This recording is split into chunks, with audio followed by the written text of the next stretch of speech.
지난주에 우리는 예루살렘에 입성하시는 새로운 왕의 모습을 보았습니다. 사실 왕의 입성이라고 하기에는 조금 난감한 모습인데요. 멋지고 날쌘 군마와 또 으리으리한 전차를 탄 힘있는 왕의 모습과는 너무도 다릅니다. 날쌘 군마가 아닌 새끼 나귀를 타고 오시는 겸손한 왕의 모습은 그 예수님이 구약에서 약속하신 구원자이시고 메시아시라는 것을 보여주는 것입니다. 겸손하신 왕으로 오셔서 하나님의 통치를 실현하실 메시아가 바로 예수님이다 라는 것을 보여주면서 동시에 그 왕의 통치가 어떠한 모습이 될지를 생각하게 하는데요. 이제 그렇게 예루살렘에 입성하신 새로운 왕이신 예수님이 보여주는 새로운 통치의 모습, 하나님 나라의 모습으로 가장 먼저 기록된 것이 오늘 본문입니다. 왕의 입성도 그렇지만 이 성전을 뒤엎는 이것도 사람들의 기대를 완전히 벗어난 것입니다. 흔히 성전 청결 또는 성전 정화라고 표현하는데요. 이것과 또 이어지는 무화과 나무를 향해서 하신 책망의 말씀, 이것은 동일한 메시지를 전달하는 것이기에 같이 살펴볼 것입니다. 이 말씀을 통해서 예수님이 왕으로 통치하시는 그 나라, 하나님 나라의 모습이 어떠한지, 그리고 또 우리에게 주시는 메시지는 무엇인지 함께 살펴보도록 하겠습니다. 예수님이 오늘 성전에서 보여주신 이 장면을 성전 청결이라고 많이 표현하는데요. 그런데 사실 성전 청결이라는 것보다는 성전 심판이 더 맞는 표현입니다. 그래서 오늘 제목을 성전 심판으로 잡았는데요. 청결이라고 하면 성전에서 무언가 잘못하고 있는 것을 혼내시고 바로잡으시는 것이라고 볼 수 있는데요. 그것이 아니라 오늘 장면은 하나님께서 성전을 주신 목적을 잃어버리고 너무도 타락해버린 성전, 전혀 성전의 기능을 하지 못하는 그 성전을 이제는 끝내시고 예수님 자신이 참 성전이 되신다라는 그러한 선언과도 같은 것입니다. 고통 속에 있는 자들이 하나님을 만나고 죄사함과 생명을 누려야 할 그 성전이 너무도 타락해버렸기 때문이죠. 생명은 없고 형식과 거칠에만 남은 그 율법 종교의 중심인 성전의 종말을 선언하시는 것입니다. 정말 그러한 것인지 오늘 말씀을 통해서 같이 살펴보겠습니다. 왕으로 입성하신 우리 예수님이 가장 먼저 무슨 일을 하셨는지 우리 오늘 본문 12절, 13절을 같이 보시겠습니다. 12절입니다. 예수께서 성전에 들어가사 성전 안에서 매매하는 모든 사람들을 내쫓으시며 돈 바꾸는 사람들의 상과 비둘기 파는 사람들의 의자를 둘러 엎으시고 그들에게 이르시되 기록된 바 내 집은 기도하는 집이라 일컬음을 받으리라 하였거늘 너희는 강도의 소굴을 만드는도다 하시니라. 예수님께서는 성전 안에서 매매하는 사람들, 그리고 돈 바꾸는 사람들, 그들을 내쫓으시고는 내 집은 기도하는 집이다 라고 선언하십니다. 기도하는데 방해되고 장사하고 있으니 조용히 집중할 수 있게 쫓으신 것이다 라고 생각할 수 있는데요, 그런 차원이 아닙니다. 예수님 당시 성전의 모습이 어떠했는지를 보면 조금 더 잘 이해할 수 있는데요, 당시 성전의 모습을 잠깐 그림을 통해서 보겠습니다. 그림 한번 띄워주시죠.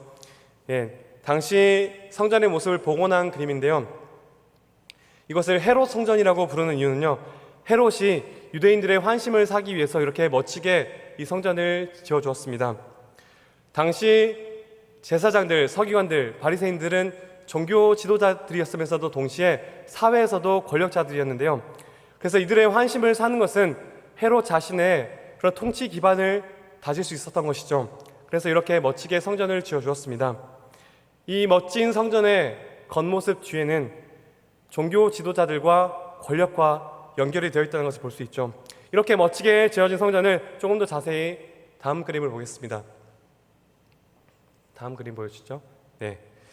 이것은 이제 성전이 여러 구역으로 나누어져 있었는데요, 가장 바깥에 노란색으로 표시한 이방인의 뜰이 있습니다. 이 이방인의 뜰은 이방인들만 있을 수 있는 곳이 아니라 이방인들은 여기까지만 갈 수 있다라는 것이고요, 이 이방인의 뜰을 넘어서 성전 안으로는 이방인들이 갈 수 없었습니다. 그래서 이 파티션이 있었고 거기에 기록된 돌판이 지금도 남아있는데요, 돌판 다음 그림 한번 보여주시죠. 이 돌판이 지금도 남아있는데요, 어떤 이방인도 이 안으로 들어올 수 없다, 잡히는 사람은 책임을 지고 죽음에 처할 것이다 라고 기록된 이 돌판이 이방인들이 성전으로 가는 것을 막고 있습니다. 네, 조금 무섭지 않나요? 자, 이렇게 이제 이방인들의 뜰을 지나서 이제 유대인들은 그 안으로 들어갈 수가 있겠죠. 그런데 모든 유대인들이 들어갈 수 있었던 것이 아니라요. 다음 그림을 보여주시죠. 예, 이제 이방인의 뜰을 거치면 여인의 뜰이 나옵니다. 이것도 마찬가지로 여인들만 있을 수 있었던 공간이 아니라 여성들은 여기까지만 들어갈 수 있다라는 것이고요. 여성들은 역시 제사를 드리는 성전 안으로는 들어가지 못했습니다. 네, 참 이런 것들을 보면 어떤 느낌이 드시나요?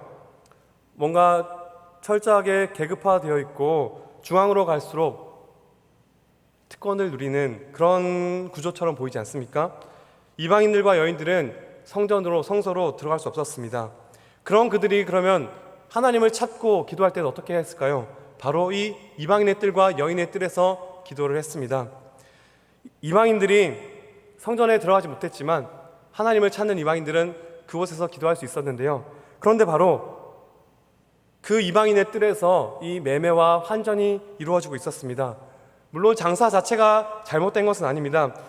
그 유대인 성인 남자는 성전세를 내야 했는데 당시 통용되던 그 로마 황제가 그려진 그 화폐로는 성전세를 낼 수 없었습니다. 그래서 바꿔야 했기 때문에 환전을 해야 했고요. 그리고 멀리서 이 예루살렘을 찾은 유대인들은 그 제사에 쓸 짐승을 흠없는 상태로 가져올 수 없었기 때문에 어쩔 수 없이 그 짐승을 사서 제사를 드려야 했습니다. 예배자들을 돕기 위해서 제사에 쓸 짐승을 판매하고 또 돈을 바꿔주는 것이 허용된 것인데요. 성전 바깥에서 행해지다가 어느 시점부터 성전 안으로 들어왔다고 유대 전승은 기록합니다. 그런데 그 위치가 이방인의 뜰이었다는 것이죠. 이방인들이 하나님을 찾고 만나야 했던 그곳이 시끌벅적한 장사판이 된 것입니다. 대체 왜, 그리고 도대체 누가 이렇게 했을까요? 대제사장들과 그 당시 종교 지도자들이었죠. 유대 역사가 유세비우스에 따르면 6월절 그 주간 한 주간에만 거래된 양이 25만 5천 마리라고 합니다. 25만 마리. 이 잘 상상이 안 가는데요. 당시 예루살렘 주민이 6만 명 정도라고 하니까 엄청난 양이죠. 구약의 율법을 따라서 제사를 드리기 위해서는 흠없는 양을 드려야 하는데 나중에는 이 흠이 없다라고 판단하는 그 기준을 누가 했겠어요? 당시 제사장들 했죠. 그런데 이제는 사람들이 가져온 그 재물들은 다 흠 있다라고 판단해버리고 자기들이 파는 것만 흠 없다라고 했고요. 그래서 폭리를 취했고 최대로 전승에 따르면 최대로 16배까지나 가격을 받았다고 합니다. 하나님께 예배하는 이곳을 자신들의 이익 추구로 또 폭리를 취하는 그 강도의 소굴로 만든 것이 바로 당시 종교 지도자들이었습니다. 예배자들을 도와야 하는 그들에게 기도하는 이방인에 대한 배려는 안중에도 없었던 것이죠. 이런 배경을 이해하면 오늘 말씀을 더 잘 이해할 수 있는데요. 오늘 말씀 13절에서 예수님은 내 집은 기도하는 집이다 라고 했을 때 이것은 단지 기도에 방해되니 조용히 하라 라는 표현이 아니라 이방인들을 향한 배려가 없이 그들을 철저하게 소외시켰던 것에 더 강조점이 있다는 것을 알 수 있습니다. 이것은 예수님이 인용한 말씀인 이사야서 말씀을 보면 조금 더 잘 알 수 있는데요. 오늘 이 예수님이 인용한 이 말씀이 공교롭게도 오늘 큐티 말씀인데요.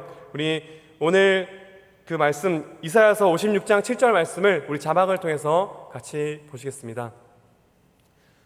시작. 내가 곧 그들을 나의 성산으로 인도하여 기도하는 내 집에서 그들을 기쁘게 할 것이며 그들의 번제와 희생을 나의 제단에서 기꺼이 받게 되리니 이는 내 집은 만민이 기도하는 집이라 일컬음이 될 것임이라. 아멘.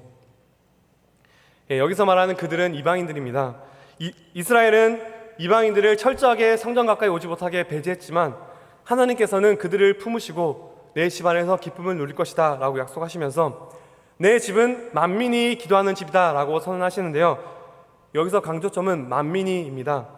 만민이 기도하는 집, 하나님을 필요로 하는 모든 사람들이 와서 기도하며 하나님을 만나야 하는 곳이 바로 하나님의 집 성전이라는 것이죠. 이러한 하나님의 마음은 외면한 채 당시 제사장과 서기관들은 철저하게 이방인들을 배제시켰고 배려하지 않았습니다. 자기들의 뱃속만 채우기에 바빴고요. 이방인의 뜰에서 상점을 직접 운영하면서 폭리를 취했습니다. 자신들의 기득권을 유지하며 계급을 지어서 이방인들은 여기까지, 또 여성들은 여기까지만, 이렇게 위계질서를 만들었고요. 자신들의 권리만 주장했습니다. 로마의 지배하에 있는 모든 대다수의 사람들은 그렇게 힘든 삶을 살았는데요. 하나님께 드리는 제사를 위해서는 어쩔 수 없이 와야 하는 이들에게 높은 수수료를 매기고 또 흠없는 짐승을 비싼 값으로 사게 만드는, 이것은 강도 행위와도 같았습니다. 성전의 거룩을 위한다고 했지만 그들은 율법을 명목으로 폭력을 행한 것입니다. 그렇게 하나님의 성전이 명목상의 율법과 자기들만의 의를 내세우는 강도의 소굴이 되었다고 예수님은 한탄하시며 또 그들을 심판하고 계신 것입니다. 이 말씀 이후에 또 이방인과 함께 성전에서 배제되었던 또 한 부류의 사람들이 나오는데요. 우리 14절 15절 말씀을 같이 보시죠. 14절입니다. 맹인과 저는 자들이 성전에서 예수께 나오매 고쳐주시니 대제사장들과 서기관들이 예수께서 하시는 이상한 일과 또 성전에서 소리질러 호산나 다윗의 자손이여 하는 어린이들을 보고 노하여. 여기에 너무도 극적으로 두 부류의 사람들이 대조되고 있습니다. 첫째는 맹인과 저는 자들, 그리고 또 예수님을 향해 호산나 외치는 어린아이들이었죠. 한번 생각해 보시죠. 맹인과 저는 자들처럼 이 장애인들은 당시에 하나님의 저주를 받은 자들이라고 손가락질 받았습니다. 사실 그들에게 무슨 잘못이 있나요? 없습니다. 그런데 그들은 저주받은 자들이라고 낙인 찍어버리는 그 당시 문화 때문에 그들은 너무도 고통스러운 삶을 살았습니다. 실은 정말 그들이야말로 하나님의 임재와 통치하심, 하나님의 은혜와 위로가 필요한 자들이었습니다. 누구보다 하나님의 성전이 가장 필요했던 사람들입니다. 그런데 현실 성전에서는 철저하게 소외되었던 사람들이었죠. 현실 성전에서 그렇게 외면하고 배제시켰던 그들을 지금 예수님은 자신에게로 초청하시고 계십니다. 그들을 회복시키십니다. 원래 성전이 실패하였던 그 일을 지금 예수님께서 행하고 계십니다. 성전이 가장 필요했던 그들에게 성전이 되어주고 계십니다. 율법과 형식만 남고 생명은 없는 그 성전이 이제는 끝났고 이제 예수님 자신이 참 성전이심을 보여주시는 것이죠. 그리고 그 성전에 들어와서 그 예수님을 왕으로 고백하는 찬양, 호산나 다윗의 자손이여, 이 찬양을 마지막까지 하고 있는 이들이 바로 어린아이들이었습니다. 물론 이 아이들이 얼마나 그 바른 신학적 지식으로 고백했을까요? 그러나 예수님은 그 아이들의 찬양을 온전하게 받으신다라고 말씀하십니다. 예수님이 왕이 되어 통치하시는 하나님의 나라는 이와 같은 어린아이들의 것이라고 이미 말씀하셨죠. 이렇게 우리 주님은 그 어리고 작은 자들에게 귀를 기울이시고 그들의 찬양을 받으시고 또 그들을 회복하십니다. 그래서 모든 잃어버린 자들, 지극히 작은 자들, 소외된 자들을 향한 하나님의 긍휼과 그 통치의 은혜를 참 성전 예수님을 통해서 누리게 하신 것입니다. 예수님은 세상의 죄악과 탐욕으로 인해서 무너진 모든 것들을 새롭게 일으키시고 또 만물을 하나님의 통치와 은혜 앞에 엎드리게 하는 참 성전, 진짜 성전이심을 보여주고 계십니다. 반면에 그 당시 현실 성전은 어땠습니까? 성전의 중심이었던 대제사장들과 서기관들, 그들은 오히려 이 모습을 보고 분노하고 있습니다. 너무도 대조적이지 않습니까? 이 당시 종교 지도자들은 성전에서도 기득권이었지만 사회에서도 권력자들이었습니다. 이스라엘의 가장 큰 권력자들, 종교 지도자들은 예수님을 향해 분노를 쏟아내고 있고, 반면에 이스라엘의 가장 작고 비천하고 소외된 자들, 그들은 예수님께 나와 고침받고 예수님을 찬양하고 있습니다. 새로운 왕이신 예수님 앞에 이스라엘의 가장 큰 권력자들은 분노하고 있고 가장 작고 연약한 자들은 예수님을 찬양하고 있습니다. 현실 성전은 당시 기득권들의 터전이었지만 진짜 성전으로 오신 예수님 안에서 참 성전의 주인은 가장 작고 비천한 자들이었습니다. 그 약자들이 참 성전의 주인이었죠. 사랑하는 성도 여러분, 당시 현실 성전의 주인이었던 그들, 이스라엘의 종교 지도자들, 그들은 거룩을 추구하고 또 율법을 지킨다는 명목으로 눈에 보이는 거룩을 드러내고 자랑했습니다. 그러나 사실은 자신들의 뱃속만 채우며 그 율법을 주신 하나님의 마음에는 관심도 없었습니다. 하나님을 향한 사랑과 순수함을 잃어가고 탐욕과 권력에 눈이 멀어서 참 성전이신 예수님을 알아보지 못했습니다. 정말 하나님의 통치와 은혜, 위로와 생명이 필요했던 이들에게 하나님께 나오는 문을 철저하게 닫아버렸습니다. 높고 높은 담을 쌓아서 그들을 완전히 배제시켰던 것이죠. 성전의 모양을 하고 거룩을 말하지만 실은 자신들만의 철옹성 바벨탑을 쌓고 있었던 것이죠. 예수님은 그들의 행위가 폭력을 행하는 강도와도 같다라고 선언하십니다. 높은 수수료를 매기고 거룩한 제사를 흠없는 재물을 비싼 값에 팔아 폭리를 취하며 가난한 백성들을 착취하는, 그것은 말 그대로 거룩을 치장한 강도 행위였습니다.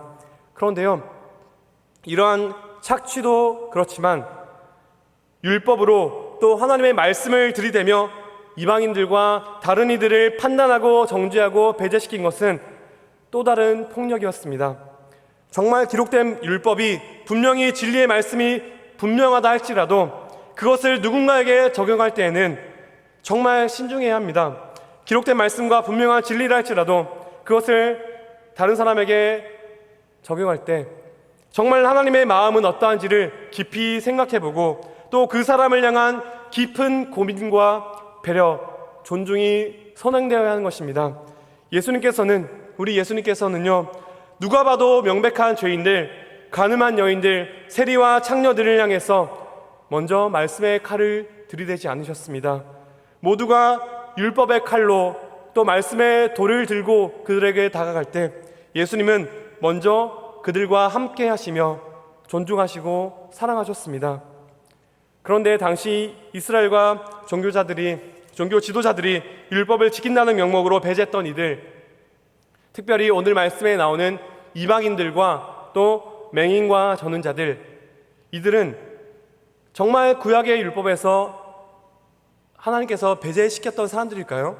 정말 하나님은 이들을 배제하는 것이 바른 율법이었을까요? 지금은 시간 관계상 다 살펴볼 수 없지만 간략히만 말씀드리겠습니다. 이방인들은요, 출애굽기에서 유월절을 지킬 때 할례를 받은 이방인들은 함께 참여할 수 있도록 하나님은 허용하셨습니다. 선택받은 백성은 아니었지만 하나님의 백성이 되고자 공식적으로 표현했던 이방인들은 유월절을 함께 지켰는데요, 이 유월절은 구원을 상징하는 것입니다. 구원을 받은 하나님의 백성으로 열어주시는 이 하나님의 마음이 구약의 율법에도 이미 표현되어 있습니다. 그리고 또 한 사람들, 이 맹인과 저는 자들은 레위기 21장에 보면 이들이 가까이 오지 못할 것이다 라고 기록되어 있는데요, 사실 이 말씀은 성전에서 섬기는 제사장들을 향한 말씀입니다. 이들이 성전에 오지 못할 것이다 라는 것이 아니라 이들이 제사장으로 섬기지 못할 것이다 라는 말씀입니다. 조금만 더 신중하게 이 말씀을 보고 하나님의 말씀을 보면 이들을 향한 하나님의 마음을 우리는 엿볼 수가 있습니다. 사랑 없이 이기심으로 행한 율법의 칼날이 정말 그들에게는, 정말 하나님의 은혜가 필요했던 그들에게는 뿌리 깊은 문화가 되고 높고 높은 담이 되어서 오랜 시간 동안 하나님의 성전에서 철저하게 배제당하는 너무도 큰 폭력을 당하게 만든 것입니다. 사랑하는 성도 여러분, 당시 성전의 모습을 보면서 지금 우리의 모습, 또 우리 교회, 지금의 한국 교회를 한번 생각해 보았으면 좋겠습니다. 혹시 지금 우리가 또 한국 교회가 율법이라는 이름으로 또 하나님의 말씀을 통해 거룩을 추구한다는 명목으로 소외시키고 배제시키고 있는 사람들은 없는지 한번 돌아보았으면 좋겠습니다.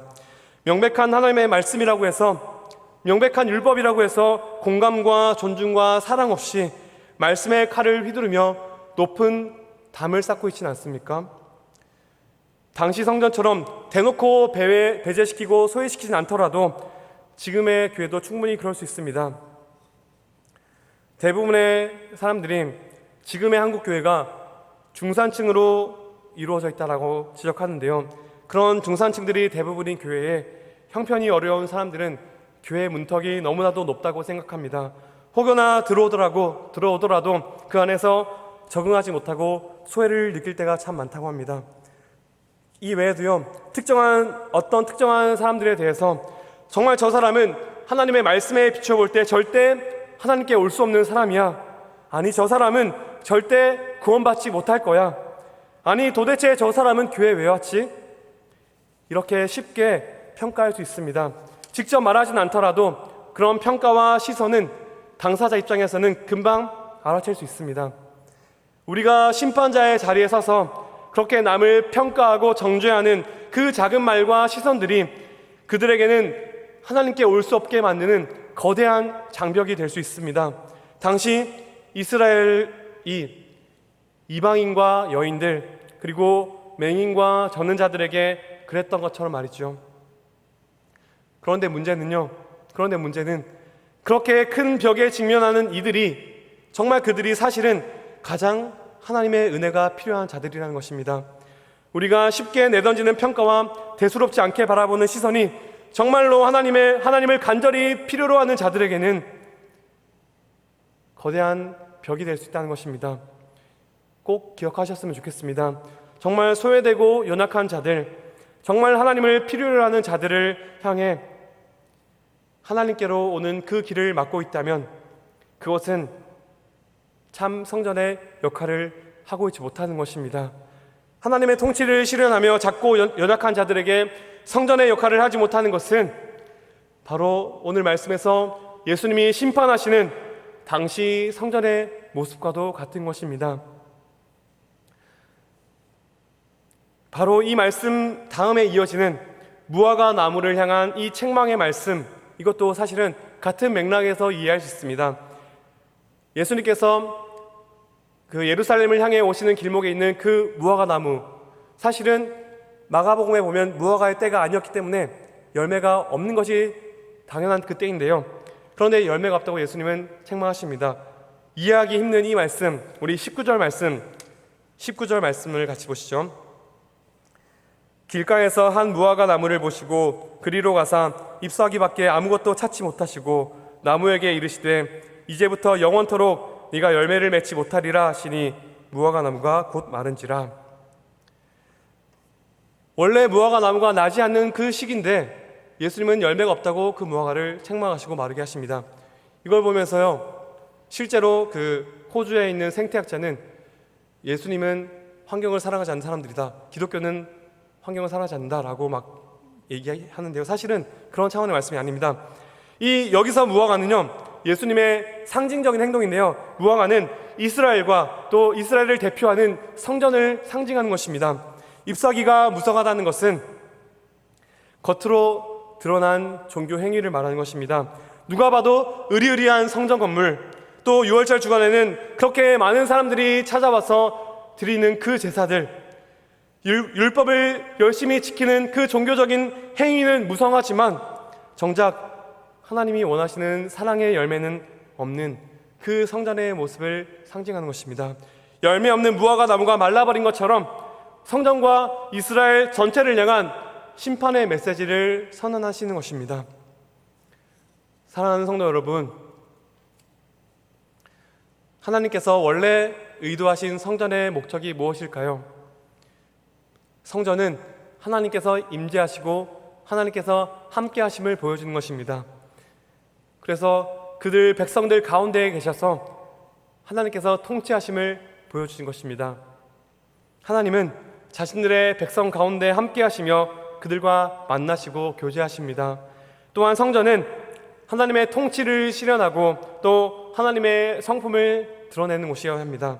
그러기에 성전은 흑암 가운데 살아가는 백성들에게 하나님의 빛을 비추고 소망과 생명을 주며 하나님의 긍휼하심과 또 하나님의 위로가 넘쳐나야 하는 곳입니다. 그런데 오늘 말씀에서 보는 성전은 완전히 실패하였습니다. 하나님을 필요로 하는 자들에게 성전이 되어지지 못했습니다. 그리고 오히려 그들에게 더 큰 폭력을 가한 것이죠. 그들은 실패했지만 예수님은 자신이 참된 성전이 되셔서 참된 하나님의 임재를 보여주십니다. 선하신 하나님의 긍휼과 하나님의 따뜻한 통치가 어떤 모습인지를 친히 보여주고 계십니다. 예수님이 계신 곳에 하나님이 임재하심을 보여주셨고, 어둠과 절망 속에 있는 소외되고 연약한 자들에게 하나님의 긍휼과 위로와 생명을 주시는 참 성전이 되어주셨습니다. 그 예수님께서 이제는 앞으로 오고 오는 모든 사람들, 그 모든 세대 속에서 배제되고 소외된 자들, 수고하고 무거운 모든 짐진 자들을 구원하시기 위해 참 성전이신 예수님께서 하나님 아버지로부터 철저하게 배제당하고 소외당하셨습니다. 하나님의 임재 자체이시고 임마누엘 하나님이신 우리 예수님께서 우리의 죄를 지고 십자가 위에서 하나님의 임재로부터 철저하게 소외당하셨습니다. 왜요? 우리를 소외와 배제로부터 구원하시고 절망 가운데 소망을 주시기 위해서였습니다. 그 은혜로 우리를 구원하시고 우리에게 그리스도의 영이신 성령을 주셨습니다. 이제는 우리 안에 성령을 주셔서 성령이 우리 안에 내주하셔서 이제는 우리를 하나님의 성전으로 불러주셨습니다. 우리 안에 성령이 계시는 하나님의 성전으로 삼아주셨습니다. 사랑하는 성도 여러분, 예수님을 믿고 성령이 거하는 우리 한 사람 한 사람, 여러분들을 하나님의 성전이라는 영광스러운 이름으로 불러주셨습니다. 성전의 원래 기능이 뭐라고요? 하나님의 임재, 하나님과 교제하며 하나님의 통치와 하나님의 성품을 드러내는 그것이 하나님의 성전입니다. 우리는 성령 안에서 하나님과 친밀하게 교제하고 또 하나님의 따뜻한 통치를 드러내는 성전으로 부름받은 존재인 줄 믿습니다. 우리를 하나님의 성전으로 부르신 그 영광스러운 그 부르심을 꼭 기억했으면 좋겠습니다.